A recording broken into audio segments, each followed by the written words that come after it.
안녕하십니까. 새해 복 많이 받으세요.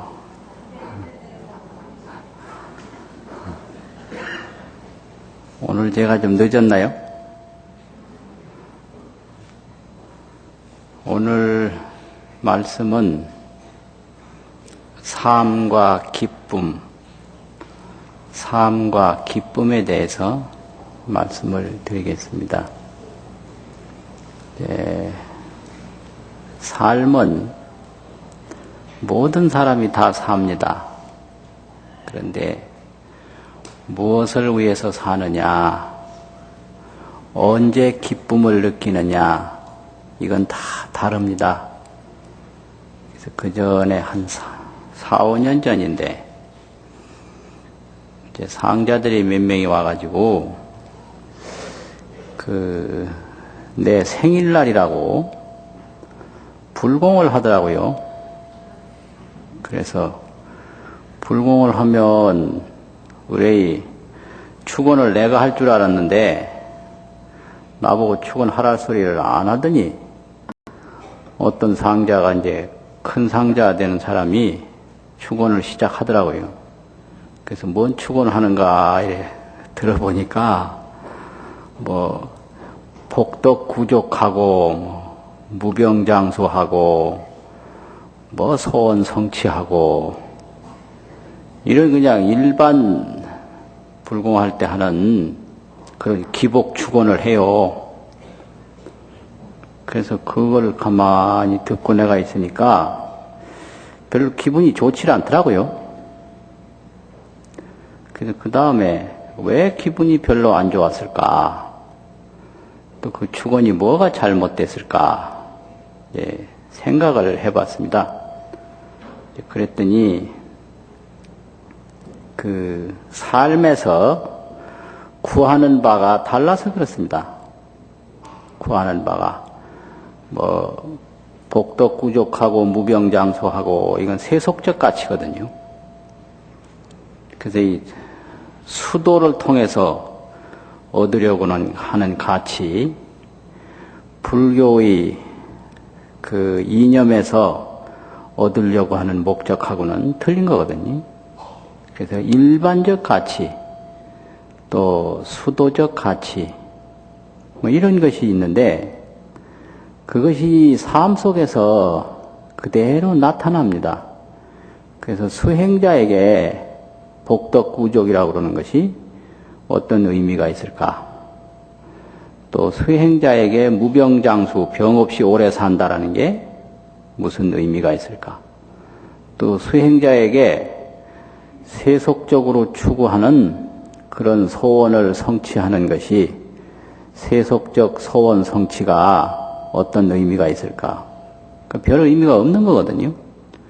그러면 수행자가 원하는 것은 무엇인가?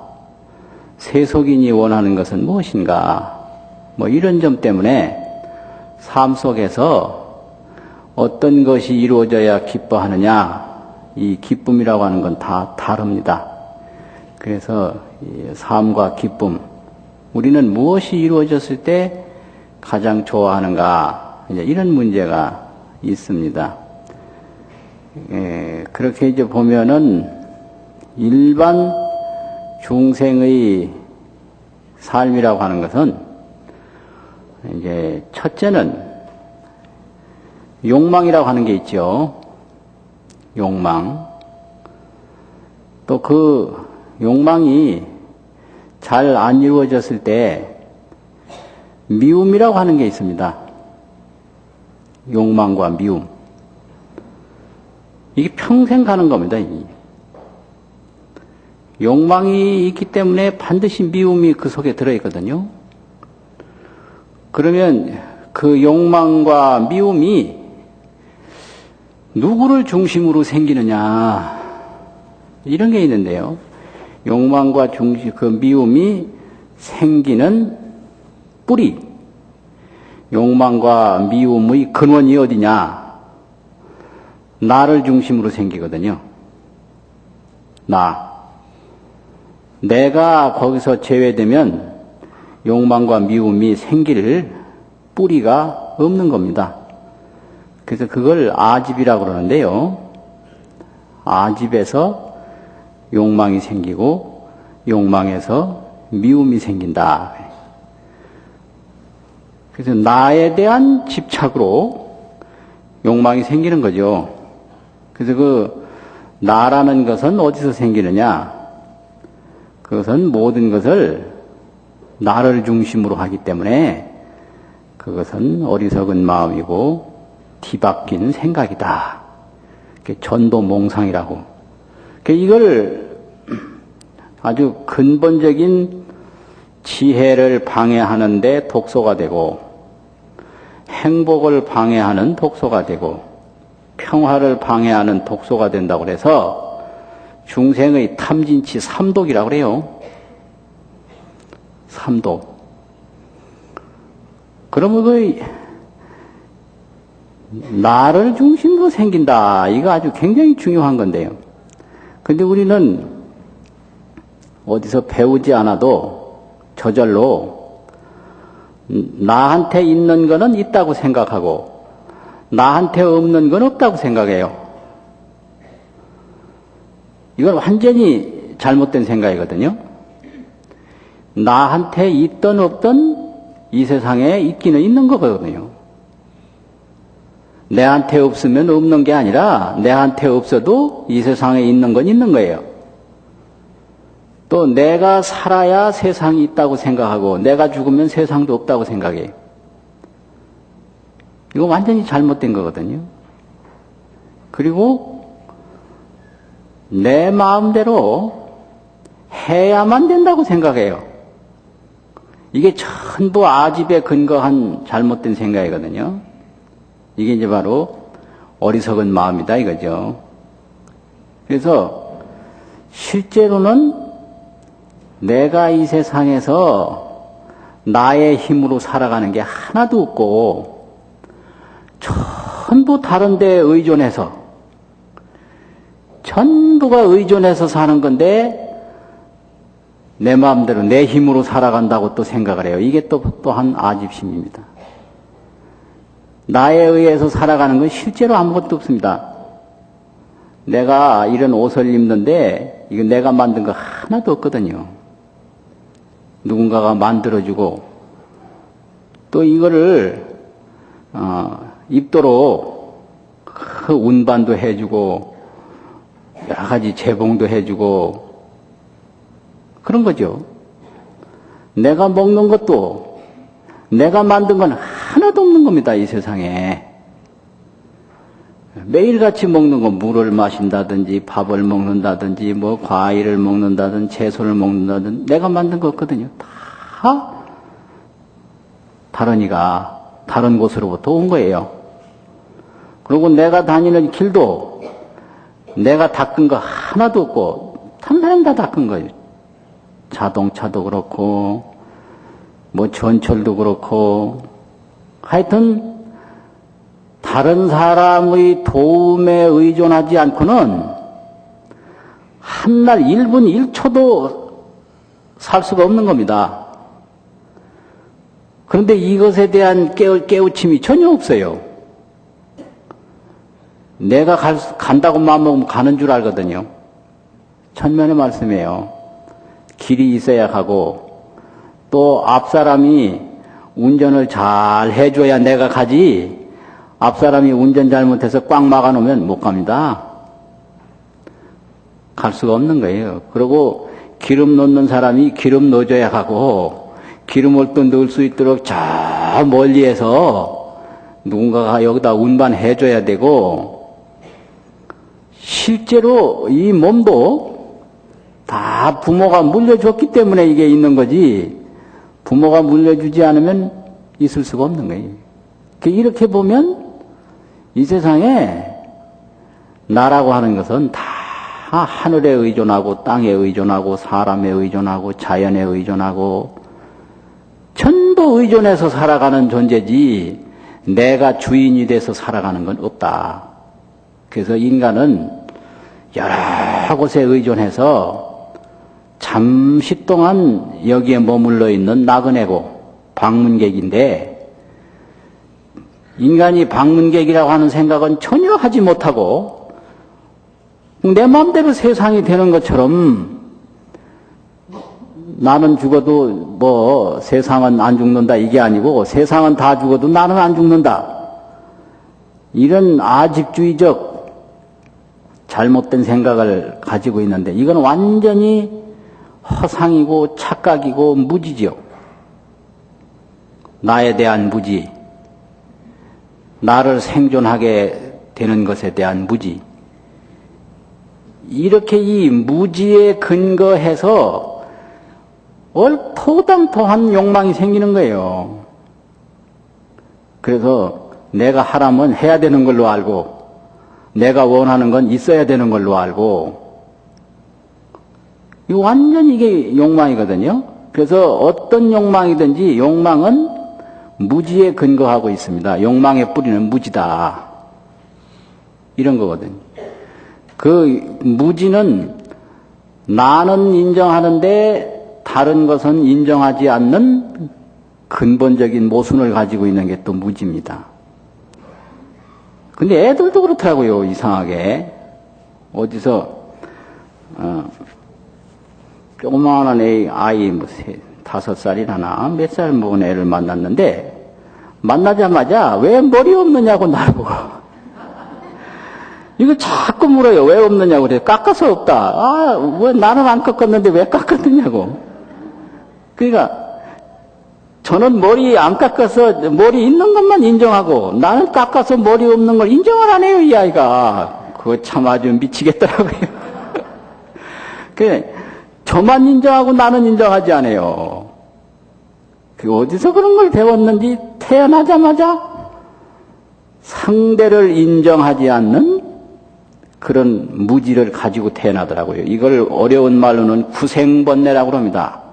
구생이라는 건 함께 났다, 함께 태어난 번뇌, 함께 구자가 있거든요. 배운 번뇌가 아니라 태어날 때 함께 가지고 태어난 번뇌예요. 그게 바로 아집주의적 사고방식이거든요.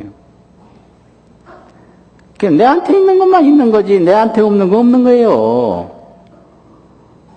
내가 살아야 우주가 있는 거지 내가 죽으면 우주가 없는 거예요. 그리고 또 노인들 보면 대한민국의 시계가 당신 중심으로 돌아가는 줄 아는 노인이 있어요. 참 이게 답답한 노인들 많아요. 그래서 이제 돌아가실 때쯤 되면 전부 자기 곁에 둘러앉아서 자기하고 놀아달라고 하는 요구를 하더라고요. 그런 양반은 이제 얼마 있으면 가시는 분이에요. 틀림없이 얼마 있으면 가요. 내가 살면 얼마나 산다고 아들 보고 출근하느냐. 내가 살면 얼마나 산다고 그것도 안 해주느냐. 이래요. 내가 간다는데 왜 그 사람이 없느냐. 자기가 간다면 기다려주는 줄 알고 내가 원하면 누구든지 찾아오는 줄 알고 모든 이 우주의 법칙이 자기를 중심으로 돌아가는 줄로 생각하는데 이게 인간의 기본적인 무지입니다. 기본적인. 그래서 나만 인정하고 다른 것은 인정하지 않는다. 이게 무지거든요. 그게 아집이고. 그래서 이런 무지에 의해서 욕망이 생기고 그 욕망에 의해서 미움이 생기거든요. 미움이. 그래서 이게 안 될 수도 있는 건데 안 되면 그만둬야 되는데 미워해요. 근데 그 욕망 자체가 그게 무지에 근거해서 물이었는데 물인 줄 몰라요. 절대 물인 줄 모르거든요. 그러니까 그 무리한 욕망이 안 이루어지면 그냥 이게 문제가 심각해진다 이 말이죠. 그래서 이걸 분노라고 그러고 이걸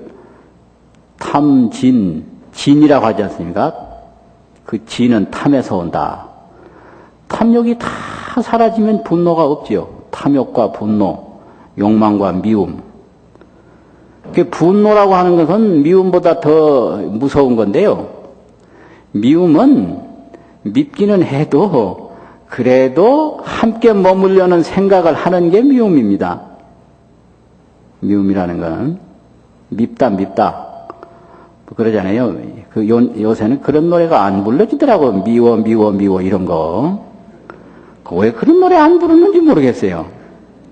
미워도 다시 한번 이런 것도 요새 안 하고 밉기는 해도 인정하는 거예요. 같이 살 수 있는 동반자로. 그런데 이 분노라는 건 완전히 없애려고 하는 마음이거든요. 완전히. 그게 분노입니다. 분노는 미움은 상대를 소멸시키려고는 안 하는데 분노는 완전히 소멸시켜버리려고 그래요. 그러면 이 세상에 실제 살아가는 것은 보이든 안 보이든 여러 사람의 도움에 의해서 내가 사는 건데 그 여러 사람의 도움을 전혀 인정하지 않고 자기 중심으로 욕망을 계속 일으키면서 그게 이제 안 되니까 계속 미움과 분노, 원망 이거에 그냥 건강이 소멸되고 행복이 소멸되고 나날이 소멸돼서 그런 것을 불행이라 이러거든요.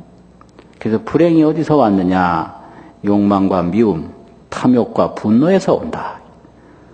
그러면 그런 것은 어디서 기초했느냐? 아집의 무지, 자기에 집착하는 무지에서 그런 게 오지요. 그러면 이런 것이 중생심의 기본인데 이런 중생심을 가진 삶은 언제 기쁨을 느끼는가? 욕망이 이루어졌을 때 기쁨을 느끼거든요. 그걸 쾌락이라고 합니다. 욕망이 이루어진 기쁨은 쾌락이다. 이게 쾌락. 그러니까 내가 먹고 싶은 걸 먹었을 때 기쁘거든요. 그게 쾌락이죠. 하고 싶은 걸 했을 때 그게 쾌락이고 가고 싶은데 갔을 때 그게 쾌락이에요. 근데 그 욕망이 저지당하면 그건 고통이거든요. 그런데 욕망이 이루어지는 것보다 안 이루어지는 게 상당히 많아요. 그래서 인간은 쾌락보다 고통이 더 많은 겁니다, 사실상. 그래서 쾌락과 고통, 고통과 쾌락. 이걸 이제 반복하다가 인생이 끝나는 거거든요. 이게 중생의 살아가는 형태입니다. 그러면 이제 이걸 어떻게 해야 되는가? 여기서 행복을 얻어야 되는데요. 쾌락과 행복은 전혀 다른 건데 많은 사람들이 같은 걸로 보더라고요. 그래서 사회 덕담 중에 몇 가지가 있는데 복 많이 받으세요. 이건 총체적인 거고 좀 더 구체적으로 얘기를 하면 부자 되세요. 이런 게 있거든요. 여러분 그거 좋아하십니까? 새해에 부자 되세요. 근데 그 너무 솔직해서 그런지 잘 안 하더라고요, 보니까. 그래서 가끔 여러 사람하고 토론을 해봐도 사회 덕담 중에 구체적으로 새해에 부자 되세요. 이거 하나, 이거. 새해에 건강하세요. 또, 그 다음에는 새해에 행복하세요. 있는데, 건강하세요. 이거 좋아하고, 복지기관에 있는 사람들이 주로 행복하세요. 이런 걸 좋아하더라고요. 일반적인 사회인들은 건강하세요. 이걸 좋아해요. 그럼 부자 안 좋아하냐? 그러니까 좋긴 좋지요. 그런데 행복하면 되는 거 아닙니까? 그래 행복이 뭐냐 하니까 뭐 원하는 대로 되고 그건 쾌락이다. 행복이 아니다. 그럼 행복은 어떤 거냐? 만족인데 만족이라고 하는 것은 가난할 때도 만족할 수 있고 부자로 있을 때도 만족할 수 있고 살 때도 만족할 수 있고 심지어는 부처님은 돌아가시는 순간에도 만족했다. 그게 열반이다. 그러니까 몸이 편안할 때도 만족하지만 몸이 아플 때도 만족하다. 이게 아픈 게 이게 얼마나 중요한지 아느냐. 모든 병은 아픔을 모르는 증상에서 생깁니다. 암이라는 게요. 왜 중요하냐면 아픔을 모르는 거예요. 아픔을 알면 치료할 수가 있는데요. 아픔을 모르면 치료가 불가능한 거예요. 그 처음에 병이 생기려고 할 때부터 통증이 있으면 그거 고칠 수 있어요. 근데 통증이 없는 병은 못 고치는 거거든요. 그래서 나병 환자에 대해서 연구를 했는데 나병이 왜 심각하냐? 나병이 이런 몸소 찾아오면 아픔을 모르기 때문에 이걸 자기 몸으로 생각이 안 든다는 겁니다. 그래서 망가진대요. 이게 이제 통증이 없으니까 전혀 이게 자기 몸으로 생각이 안 들어서 보호를 하는데요. 그리고 심지어는 저 불 속에 있는 걸 꺼낸대요. 이렇게. 불 속에 있는 거를 아프지 않으니까 못 고치는 거예요. 그래서 통증이 있으면 반드시 보호될 수가 있는데 통증이 없는 병은 보호될 수가 없다. 그러니까 내가 아픔을 느낀다는 것 자체는 그게 완전히 살아있다는 증거이기 때문에 이게 소중한 겁니다. 아픔을 미워할 게 아니라 아픔을 느끼지 못하는 데서 모든 이 질병의 심각성이 있다. 이러니까 아, 내가 건강하구나 이렇게 생각해야 돼요. 그런데 반대로 아프지 않고 죽었으면 좋겠다. 이거 잘못된 생각이에요. 그 죽음에도 행복이 있는데 아프지 않고 죽으면 죽음의 행복을 모르는 거거든요. 이게 굉장히 중요한 겁니다. 그래서 몰라요, 이런 거를. 그러니까 이 세상에는 무엇보다도 인식이 중요하다. 인식. 자기가 알아차려야 되는데 못 알아차리는 거예요. 아픔을 알아차렸을 때 개선할 수가 있는데 아픔을 못 알아차릴 때 그 병은 못 고친다 이 말이죠. 그러니까 지금 상당히 변하고 있는데 인식을 못하는 거죠. 인식을. 그래서 불교의 인과 같은 거 있지 않습니까? 인과라는 게 그대로인데 인식을 못해요. 그럼 인과가 뭐냐? 인과가 멀리 있는 게 아닙니다.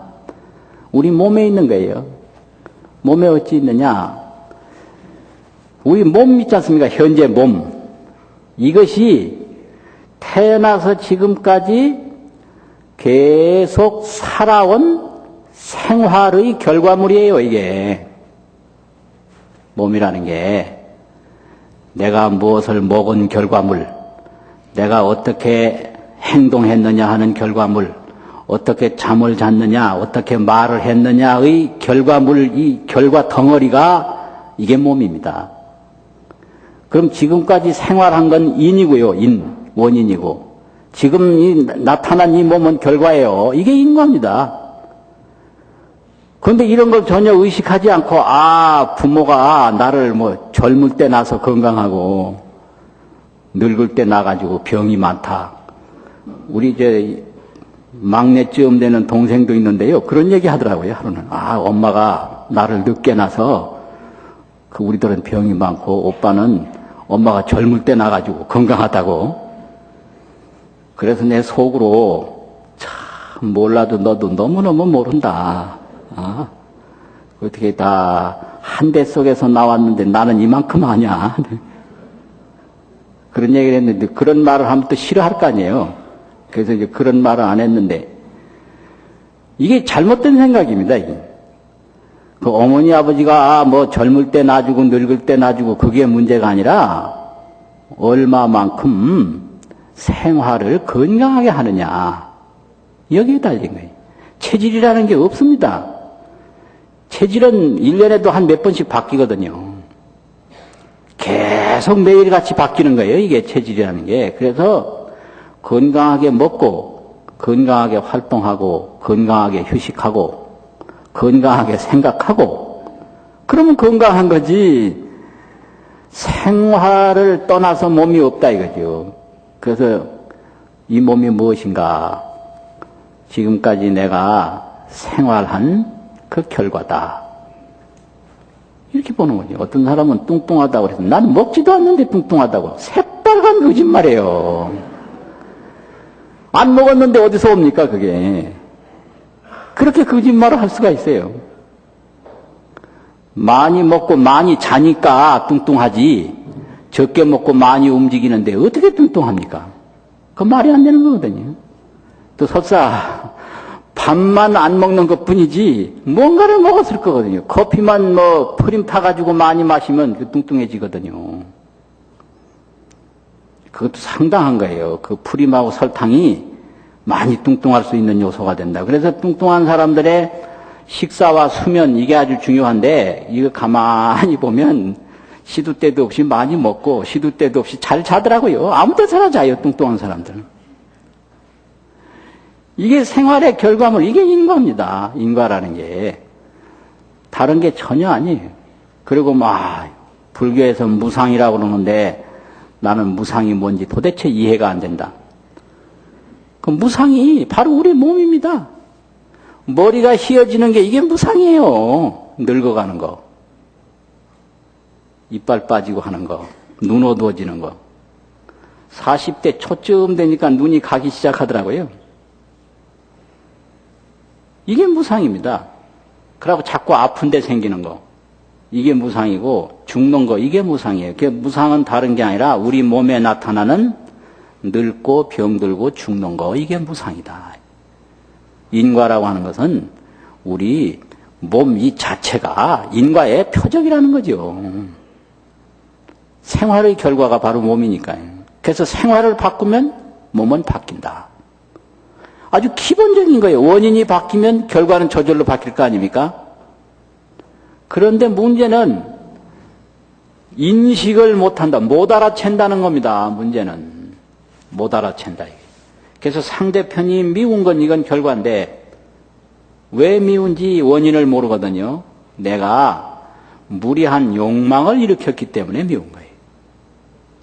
그래서 요즘에 그 사랑 문제가 아주 심각한데 얼마 전에 아주 충격적인 말을 들었습니다. 신용불량자의 고백인데 인간에게 가장 중요한 것은 건강도 사랑도 아니고 신용이더라. 야, 나 이런 말 처음 들었어요. 다 건강이 제일이라고 그랬거든요, 지금까지. 또 사랑이 중요하다고 그랬다고요. 그런데 아니에요. 이 세상에서 가장 중요한 것은 건강도 아니고 사랑도 아니고 신용이더라. 그런 것 같아요. 확실히 그런 것 같아요. 이 신용이 없으면 건강을 지킬 수가 없고 신용이 없으면 사랑도 지킬 수가 없고 신용에 의해서 건강도 사랑도 유지되는 것이지 신용이 없으면 건강, 사랑, 명예 전부가 다 이거는 뜬구름이다라고 하는 것을 체험을 통해서 논리적으로가 아니라 아주 그냥 살아있는 생활 언어로 들려준 말이라고 생각이 들더라고요. 야, 이 중요하다. 내가 어디 가서 1시간 법문한 것보다 이거 한마디가 몇 배로 이게 아주 위력을 발휘하는 용어로구나. 그런 생각이 들어요. 이 신용. 근데 신용이 중요한지를 신용을 가지고 있을 때는 인식을 못 하거든요. 이제 신용을 잃었을 때 인식을 하게 된다고요. 그래서 왜 미움이 생기는지 상대편이 잘못이 있어서 미운 줄 아는데 사실상으로는 그게 아니고 자기 욕망에 의해서 미움이 생긴 겁니다. 자기 욕망에 의해서. 자기 욕망은 그 아집주의적 어리석음에 의해서 욕망이 생긴 거고요. 그러니까 모든 불행은 무지에 기초하고 있다 이거예요. 그래서 불행은 무지의 산물이다. 그러니까 이제 불교에서는 깨침과 지혜를 강조하는 거거든요. 모든 행복은 지혜에서 오는 것이고 모든 불행은 무지에서 오는 거예요. 무지로부터 자만이 생기고 자만에서부터 제약이 생기고 제약으로부터 고통이 오고 이게 전부가 무지거든요. 그래서 이제 예를 들면 이런 거 있어요. 인간의 욕망 중에는 사랑하고 싶고 사랑받고 싶은 게 있는데 이게 다 욕망이거든요. 그런데 사랑하고 싶은데 사랑을 안 받아줄 때 아마 문제가 막 심각한 거예요. 왜 내 사랑을 안 받아주냐고. 아니 안 받아줄 수 있죠. 그 사람도 인권이 있고 선택이 있는데. 그렇지 않습니까? 근데 사랑 받고 싶은데 사랑을 안 해줄 때 또 막 뭐라 그래요. 안 해줄 수 있죠. 당연히. 왜 꼭 사랑을 해줘야 합니까? 그래서 자기가 사랑하고 싶은 욕망을 일으켜놓고 사랑 안 받아주면 화내고 이게 너무 유치한 거예요. 또 자기가 사랑받고 싶은 욕망을 일으켜놓고 사랑 안 해주면 화내고 이건 못 줘도 화내고 못 받아도 화내고 받고 싶은 욕망, 주고 싶은 욕망 전부가 이게 인간의 아집에서 나오는 욕망인데요. 이건 몰라요. 전혀 몰라요. 그러니까 뭐 아이한테 먹이고 싶은데 안 먹는다고 화내고 또 그 찾아오면 좋은데 안 찾아온다고 화내고. 이게 뭡니까? 가만히 이런 거를 관찰해 보면 정말로 인간이 얼마나 어리석은지를 알 수가 있거든요. 그래서 인간은 이런 마음으로 살아가요. 그래서 이런 마음이 이루어졌을 때, 그 욕망이 이루어졌을 때 기쁨을 느끼고, 욕망이 안 이루어졌을 때 고통을 느끼고, 그러다가 자신이 만들어 놓은 인과의 감옥 속에서 무상을 맞이하게 되는 거예요. 그 모든 것은 자신이 만들어 놓은 감옥 속에서 우리가 갇혀 있는 거죠. 그 첫 번째 감옥이 우리 몸입니다. 몸. 그러니까 거기서 느끼는 무상이 늙음과 죽음이거든요. 그 무상이에요. 그건 당연한 거예요. 근데 또 하나 재미있는 거는, 아니, 나보고는 늙었다고 그러는데 자신 늙은 건 또 모르더라고요. 이게 또 기가 막힐 노릇이죠, 가만히 보면. 보다가 참 여러 가지 많이 봐요. 그래서 역시 오래 사는 건 행복한 것 같더라고요. 60년도 못 살았는데 이만큼 많이 느껴보는데 앞으로 60년 더 살면 얼마나 많은 걸 느끼겠습니까? 그래서 옛날에는 빨리 죽는 게 좋겠다 했는데 요즘 생각이 바뀌었어요. 뭐 고통스럽긴 하겠지만 산 만큼 더 살면 어찌 될까? 그럼 120살 되는데 우리나라에는 120살 산 분이 별로 없거든요. 중국에는 계셨어요. 조주순 같은 분이. 아주 기가 막. 근데 왜 그런 거 하여튼 여러 사람을 만나게 되는 거, 이게 아주 재미있어요. 이제 많이 늙으셨네요. 그러는데 내가 볼 땐 당신이 나보다 훨씬 더 늙었는데 당신 늙은 건 모르더라고요. 이게 무지로구나. 무지. 이제 이런 거를 아주 실감을 하게 돼요. 그 다음에 이제 나한의 삶, 나한의 마음이 있는데요. 중생, 나한. 나한을 이제 구체적으로 말하면 아라한 그러지 않습니까? 아라한은 이 욕망의 흐름을 거슬려 사는 사람을 아라한이라고 그럽니다. 욕망의 흐름을 거슬려 산다. 그래서 이 세간의 흐름이 욕망의 흐름인데 이걸 거슬려 살아서 그 중생의 무리에서 성인의 무리에 들어간다. 이래가지고 금강경에 아라한이 네 분류가 있는데 수다원, 사다함, 아나함, 아라한 있지 않습니까? 첫째가 수다원 아닙니까? 그 수다원이 임유라고 번역을 하는데 유에 든다, 무리에 든다 이런 뜻인데 무리, 중생의 무리에서 성인의 무리에 든다 이런 뜻이거든요. 그럼 중생의 무리는 무지의 무리고 성인의 무리는 지혜의 무리거든요. 원초적으로. 그래서 무지에서 지혜로 넘어간다. 그게 아주 임유, 그 유에 들어간다 이 말인데 거기도 이제 등급이 있다는 거죠. 그런데 어떤 등급이든지 이제 아라한이 되면 틀리거든요. 이런 무지와 또는 뭐 욕망과 미움과 이런 게 아니고 이제 근본적으로 지혜를 닦으려고 하거든요. 지혜. 그 지혜라고 하는 것은 나라는 것이 따로 없고 모든 것에 의존해서 내가 있는 것이다. 이게 지혜예요. 이거 무아를 깨닫는 게 지혜예요. 무아. 그리고 이렇게 탐욕을 뭘 자꾸 부려서 자기 것을 이제 만들려고 하는 게 아니라 선행을 닦으려고 하는 게 그게 아라한이고요. 또 악행을 자꾸 멀리 하려고 그러는 게 그게 아라한입니다. 그래서 이제 이런 거를 기본적으로 말할 때 불교에서 쓰는 용어가 있거든요. 재앙막작하고 중선봉행하고 자정기심이라. 악을 멀리한다. 악이라고 하는 것은 다른 사람에게 고통을 주는 게 악이거든요. 그래서 이게 개입니다. 다른 사람에게 고통을 안 주는 거. 그런데 중생은 내가 행복하기 위해서는 다른 사람이 고통을 받아도 된다라는 생각을 가지고 있어요. 이게 아주 큰 문제인 거예요. 근데 아라한은 이제 그 지혜의 세계에 들어가는 것이기 때문에 다른 이에게 고통을 줘서는 안 된다. 이게 재앙막자이거든요. 악을 짓지 말자. 중선봉행이라 많은 선을 행하자. 이거는 다른 사람에게 이로움을 준다. 기쁨을 주는 것이고요. 이런 거. 자정기심, 내 마음을 맑히자. 그 무지와 그런 그 어리석음에서 벗어나자 이거거든요. 그래서 이거를 계정해라고 합니다. 계정해. 계라고 하는 것은 악을 멀리하는 게 계고, 정이라고 하는 것은 내 마음을 맑히는 게 정이고, 해라고 하는 것은 중선봉행이라고 많은 선을 행하는 게 이게 해거든요. 이게 아라한의 삶이에요. 그래서 아라한은 다른 사람에게 고통을 안 줄 때 기쁘고, 내 어리석은 마음을 맑혀갈 때 기쁘고, 다른 사람에게 이익과 기쁨을 줄 때 기쁘고 이건데, 중생의 기쁨은 내 욕망이 이루어졌을 때 기쁜 거예요. 이 기쁨이라고 하는 게 달라요.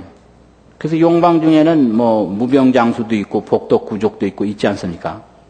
그래서 아라한한테 그런 세속적인 욕망이 이루어지라고 축원을 해줬을 때 아라한이 과연 즐겁겠는가?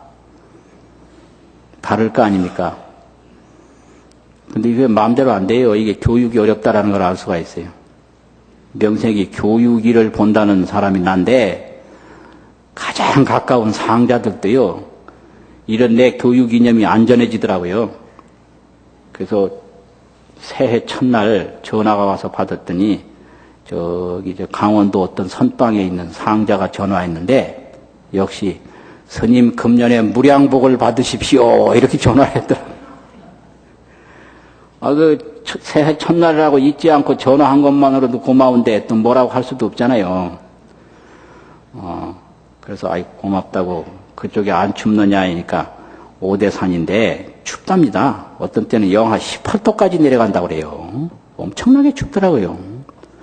그 산 꼭대기는 뭐 영하 뭐 20몇 도까지 올라간답니다. 그 오대산 그 꼭대기까지.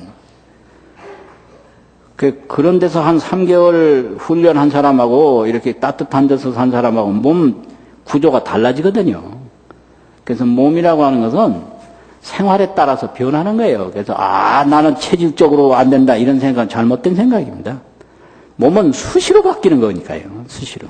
우리나라 사람이 인도 가가지고 한 3년만 있다 보니까 빼빼 마르고 새카맣더라고요. 별 수 없는 거예요, 이게. 그래서 이렇게 어느 때 기쁨을 느끼는가. 이걸 계정해라고 그러거든요. 계정의 삼합, 탐진치 삼도 이래요.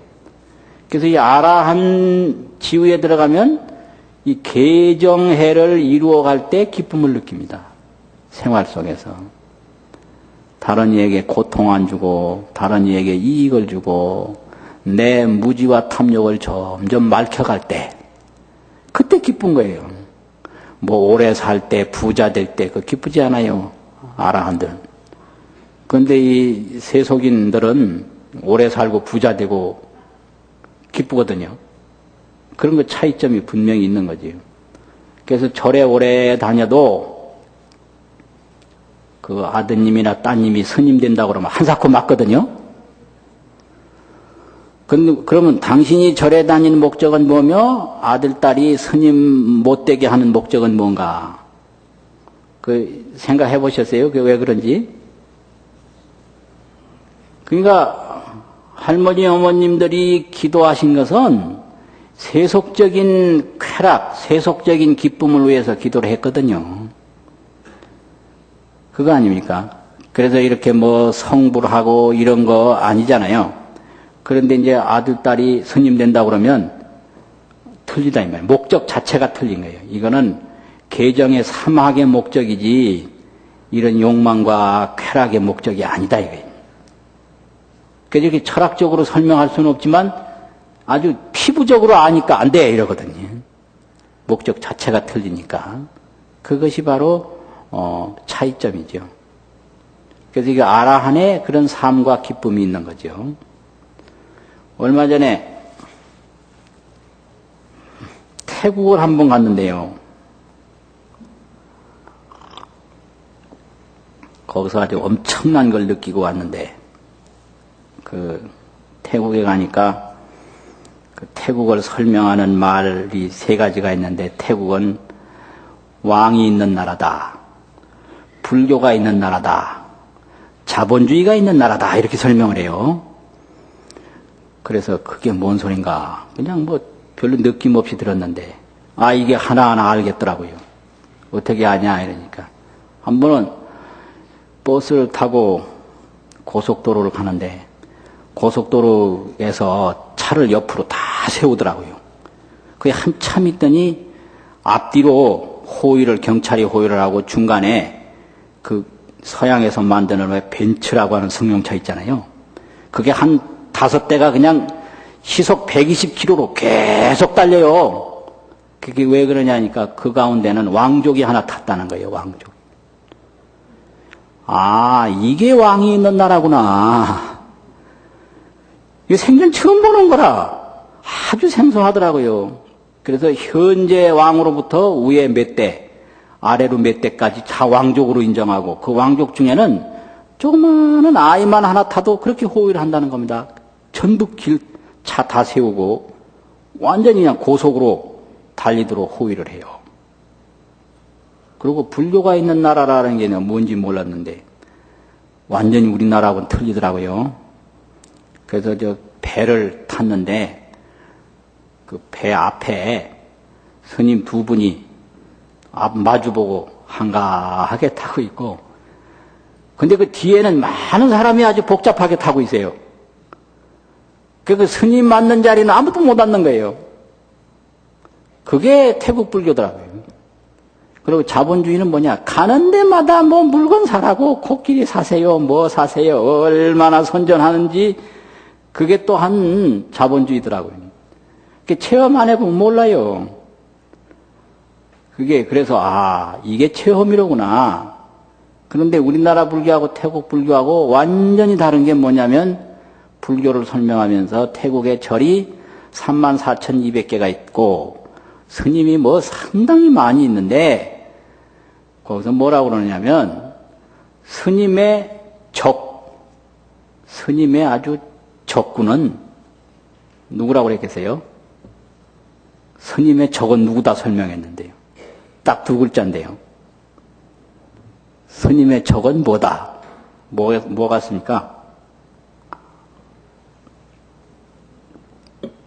생각 안 나세요? 여자다 이러더라고요.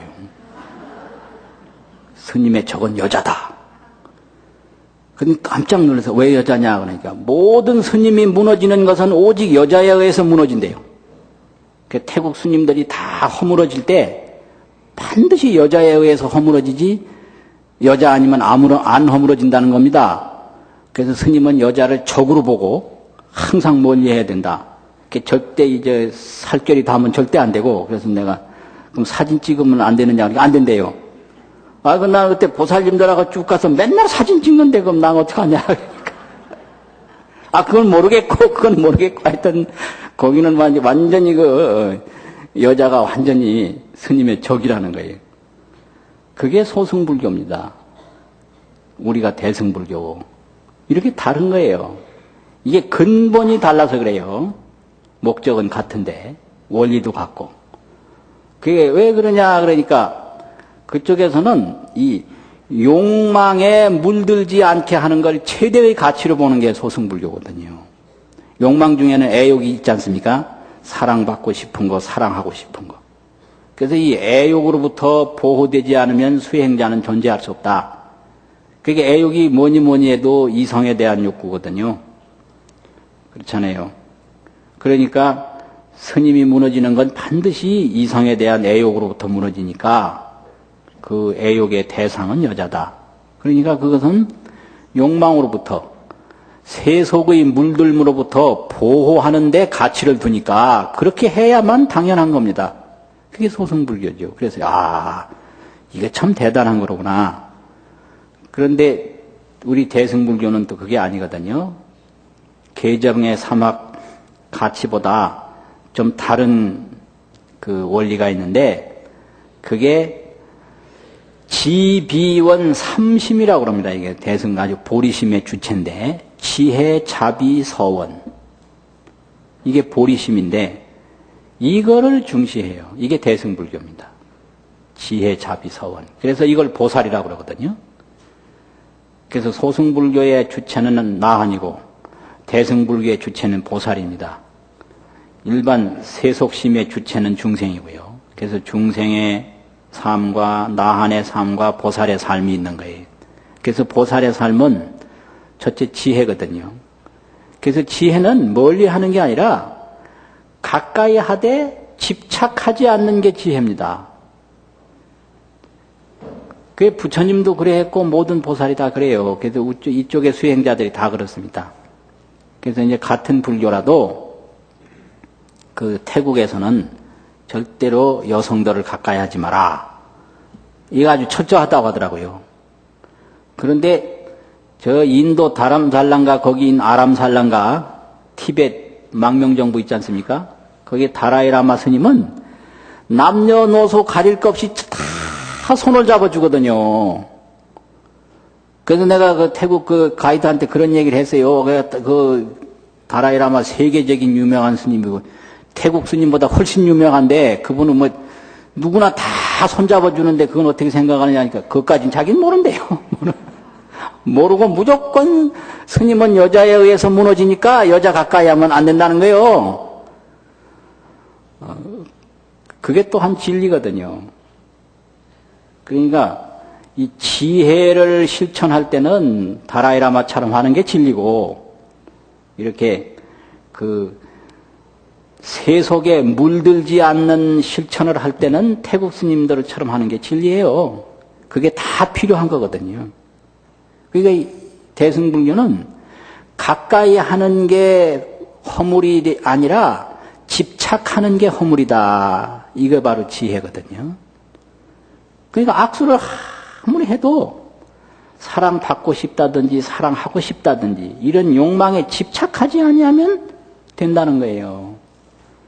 그래서 부처님도 그렇게 했거든요. 부처님도 뭐 시장이나 어디나 다 가서 다 보시고 다 들으셨단 말이에요. 근데 제자들한테는 가지 마라 한 적이 있거든요. 왜냐하면 부처님은 봐도 집착하지 않을 지혜와 능력이 있지만 제자들은 보는 대로 집착할 수 있는 위험성이 있기 때문에 보호해야 되잖아요. 그러니까 초심자를 보호하는 데는 태국 불교 같은 게 중요한 거예요. 그게 전혀 그게 잘못된 게 아닙니다. 그런데 구제한다고 하는 교화 차원에서 볼 때는 다라이라마처럼 해야 되지. 적으로 보고 멀리하면 어떻게 그게 교화가 되고 구제가 되고 공동체를 형성할 수 있겠습니까?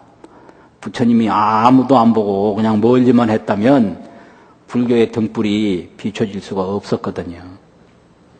그래서 계를 중요시하는 대신에 대승불교에서는 지혜를 중요시한다. 이거예요. 그리고 중생의 분노 이거 대신에 대승불교에서는 자비를 중요하게 여겨요. 자비. 자비가 왜 중요하냐 그러면 내가 살아가는 것은 모든 사람의 도움에 의해서 살아가기 때문에 내가 살 수 있는 것은 다른 사람에게 더 즐겁게 하고 행복하게 할 때 그 사람들의 즐거움과 행복에 의해서 내가 즐거울 수 있고 내가 행복할 수 있는 거지 내가 뭐 내 힘으로 행복하게 되는 게 아니다. 그러니까 내가 사는 것은 다른 사람을 살게 하는 것이 내가 사는 거라는 거죠. 그게 자비입니다. 자비라고 하는 것은 살아가는 한 방법이지 엉뚱한 뭐 특별한 목적이 아니라는 거예요. 그러니까 아이가 행복할 수 있으려면 어머니한테 기쁨을 줘야죠. 그게 자비거든요. 아버지한테 기쁨을 주고 여러 사람한테 기쁨을 줄 때 자기 기쁨이 거기서 생기는 거예요. 시어머니가 기쁘려면 며느리한테 기쁨을 줘야 됩니다.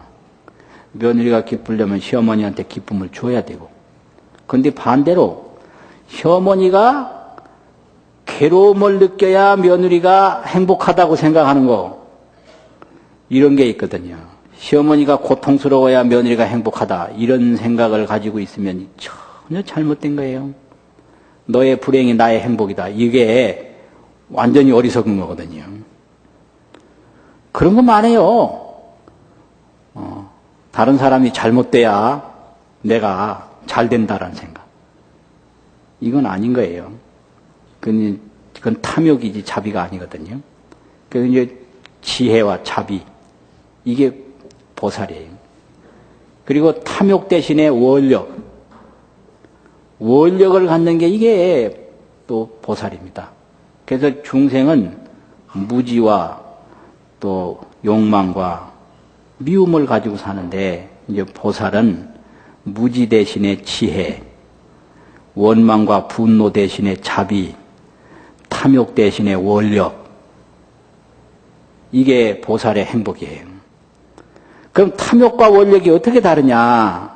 이게 아주 이제 중요한데, 오늘 왜 물을 자꾸 마시나 모르겠는데, 틀림없이 무슨 원인이 있었을까요? 조금 늦게 출발해가지고 빨리 왔던지, 뭐 이제 수분이 과거보다 더 많이 소진됐기 때문에 물을 자꾸 마시겠죠. 틀림없이.